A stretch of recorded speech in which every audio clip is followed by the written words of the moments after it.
Hey guys, good morning. So, I have a lot of thoughts that are going on right now, and I feel pulled to share this with you. So, just roll with me because I kind of have like stuff written all over the place, and my thoughts are crazy and just scattered. So, I'm going to try and pull this together for you so that maybe you can receive this message or receive something from this that may be something that you need to hear. So, what got me on this thought process is, I listen to mindset coaching every single day, and as I'm sitting here thinking about it, I'm like, man, there's so many times like that we're going through our workouts and I'll tell somebody what the workout is, or I'll tell them what they, do these burpees or something. And they're like, I can't do that. And I'm like, what? It bothers me. It bothers me hearing the C word, can't. And we don't allow our campers in summer camp to say the C word.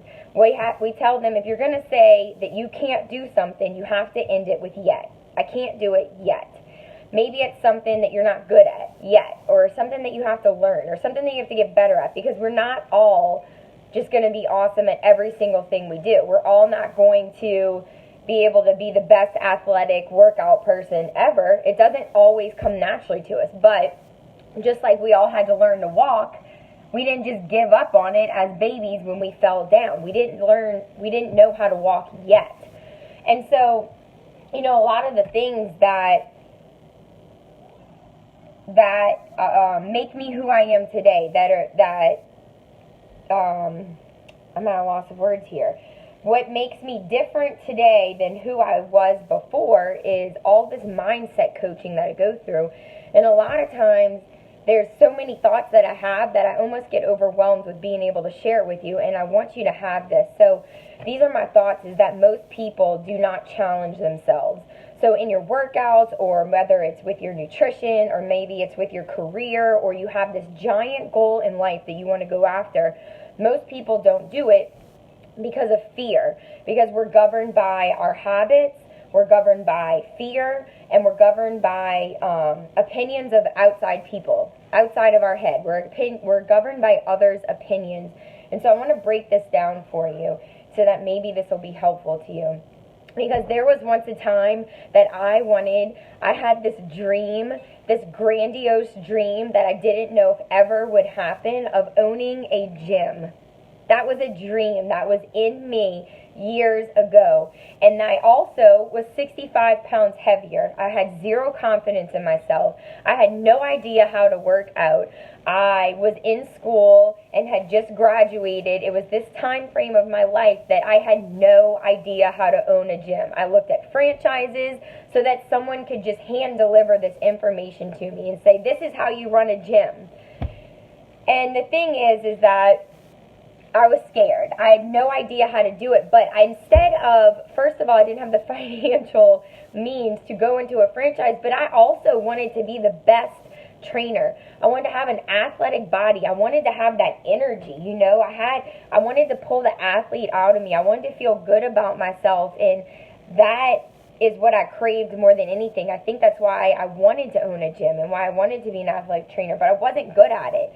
I remember that I got coaching advice from one trainer who told me that if I wanted to lose weight, I had to stop eating bananas. And I thought that was the craziest thing. I'm like, I love bananas. I want to eat a banana every single day.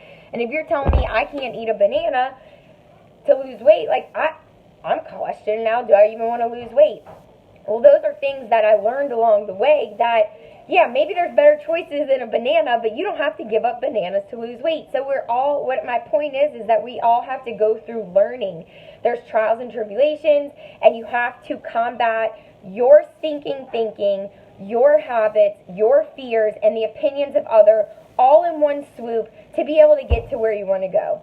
So that can feel like a very scary, daunting task when you're setting out to do it, whatever your goals are. So the first thing is that you have to get crystal clear on what you want. You have to know exactly what it is. Do you have like a book that you just get all your thoughts out on when you're thinking, like, what do I want out of my life? What are my goals? Like, I have a notebook. I'm going to show y'all this. I have a notebook dedicated to this, okay? These are my ideas for my life, my goals. I do it just like old school brainstorming. I write down exactly who I want to be.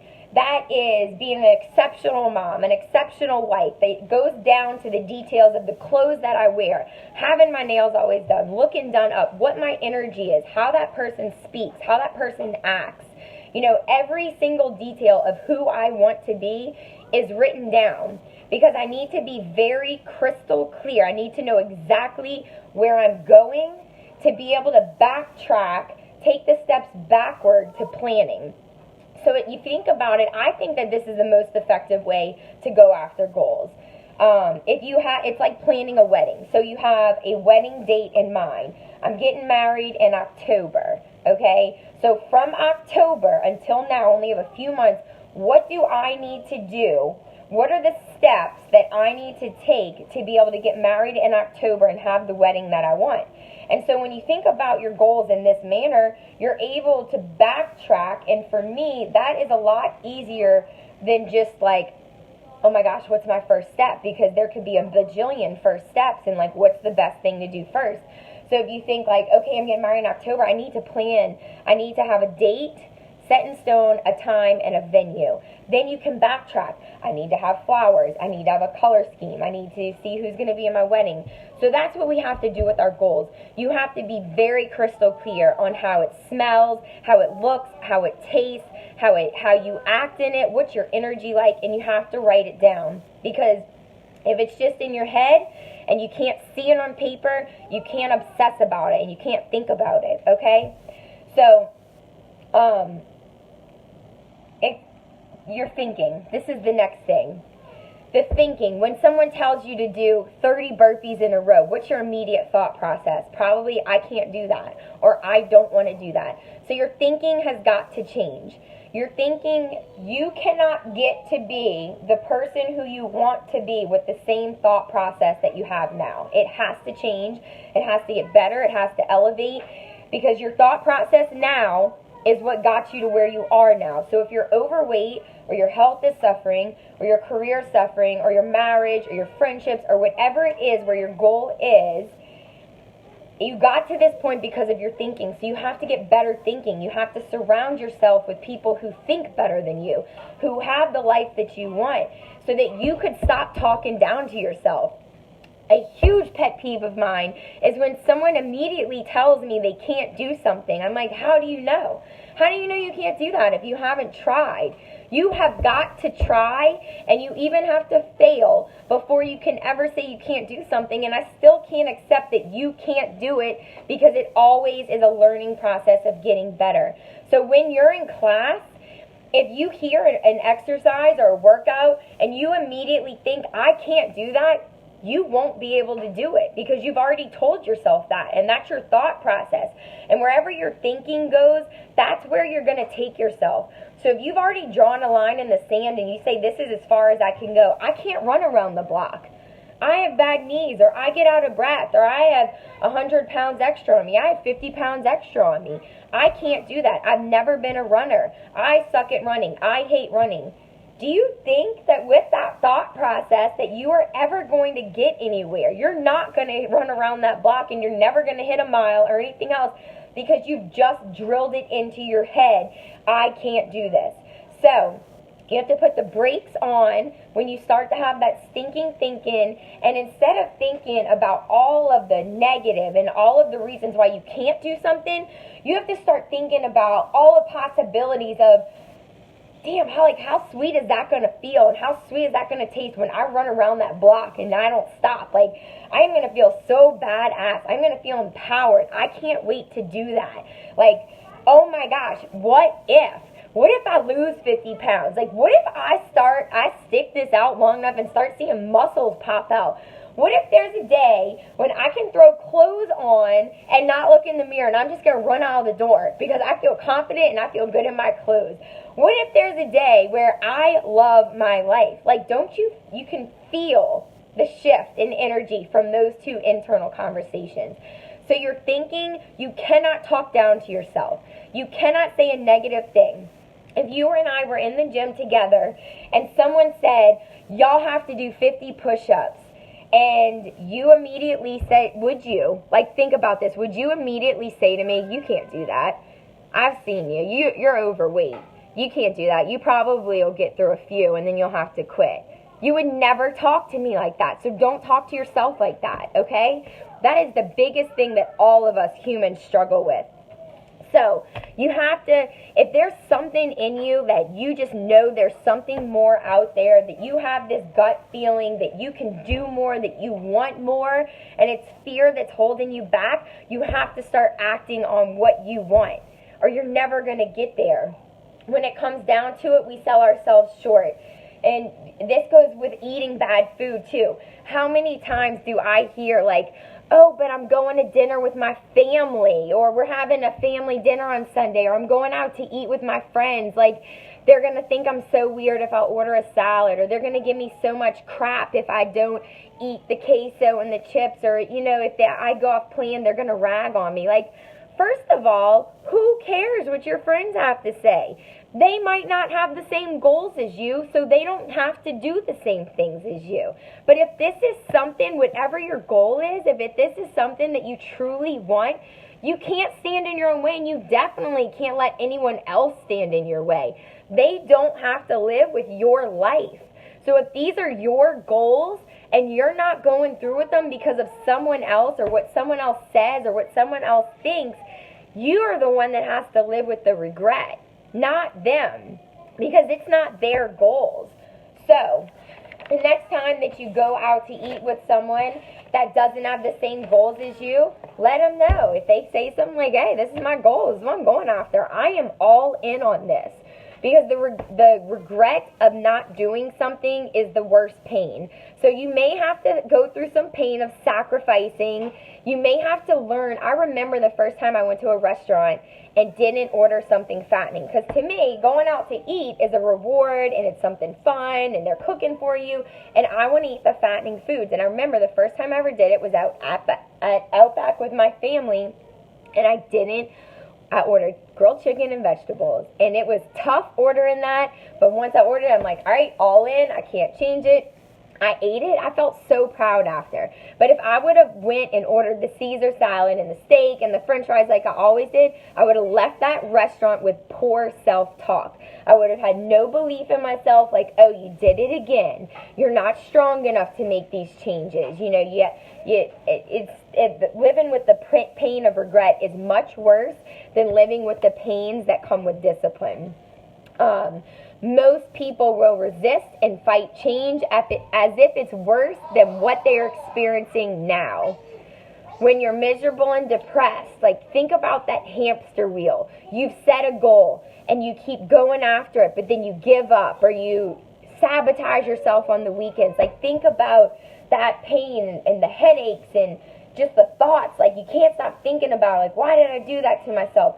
You owe it to yourself to go after your goals with concentrated effort, to go all in on it, to burn the bridges, to sink the ship so that you cannot go back. You have to go all in with it, and you have to live with a sense of urgency.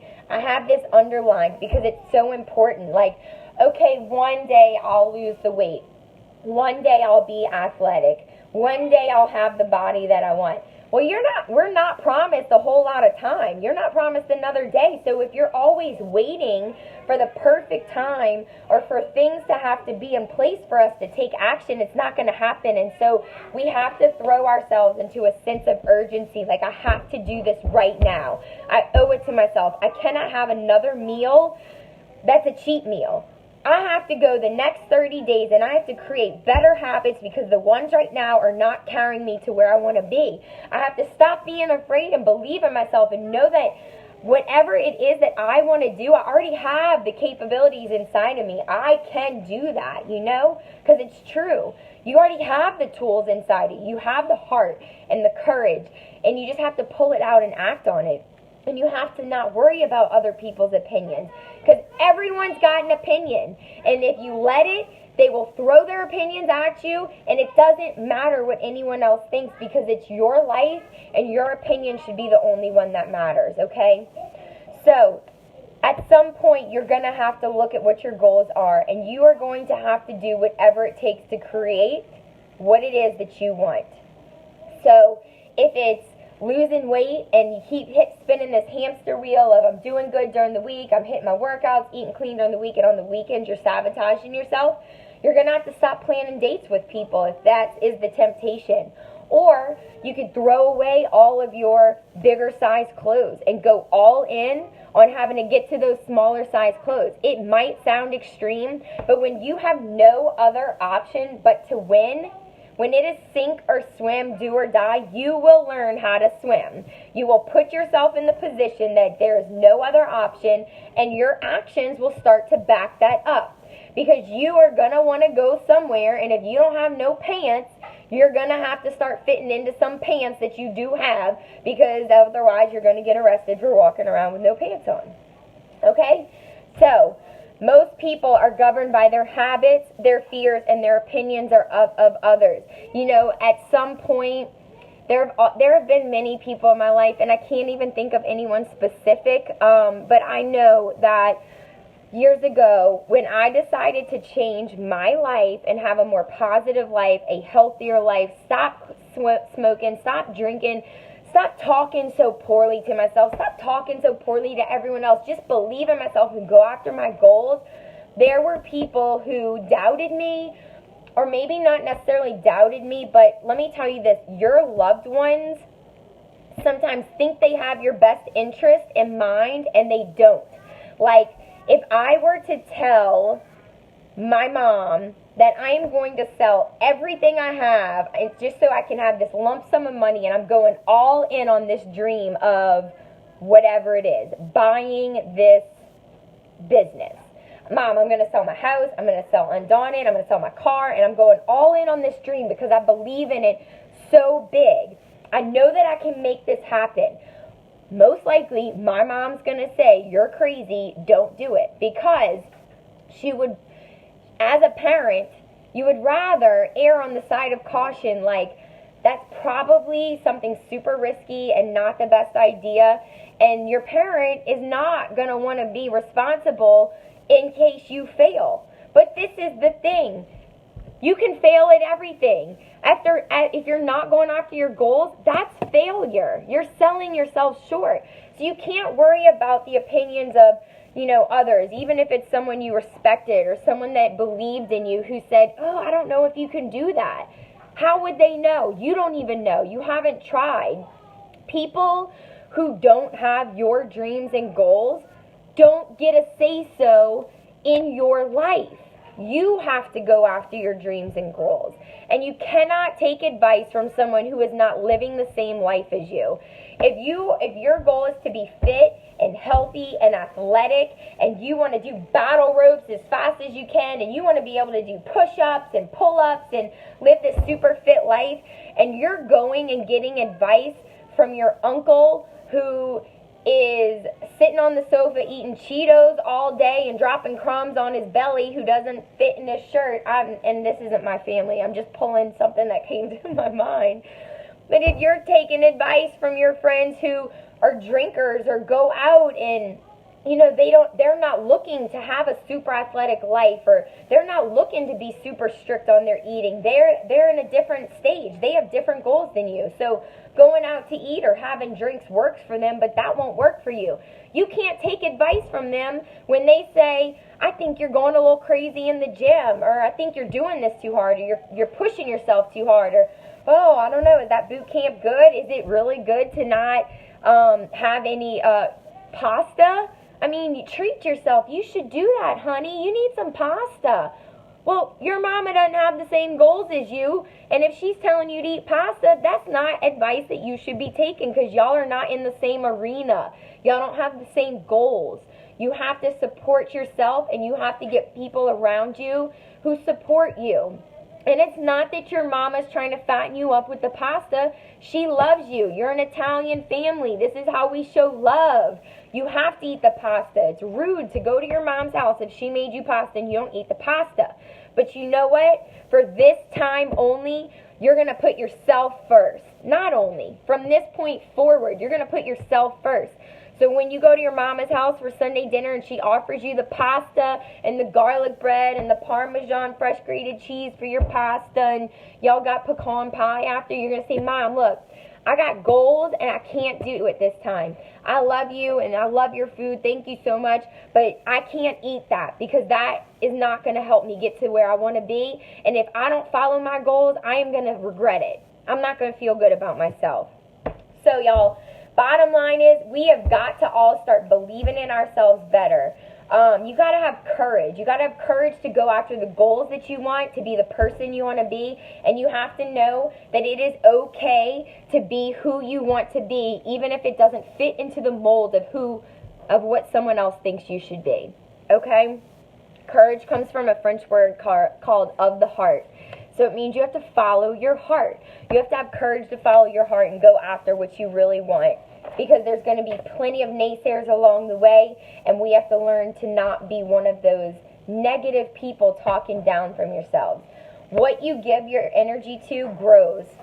So we have to start choosing the positive. The positive self-talk, the positive affirmations, writing our goals down, having a very inspirational life, like in your closets, on your mirrors, on post-it notes everywhere, write it on your hand, your goals. You're constantly reminding yourself of what you're going after. Somebody once wrote a book, and something that was in it was talking about all you can do is all you can do. But all you can do is enough. We just have to make sure that you're doing all you can do. So, I hope someone received a message from this that maybe is helpful, and I hope you have a great Sunday. And the energy in the gym has been crazy high. You all have been kicking it up a notch, and let's just take it up one more notch this week. Y'all have a happy Sunday, and I'll see you soon.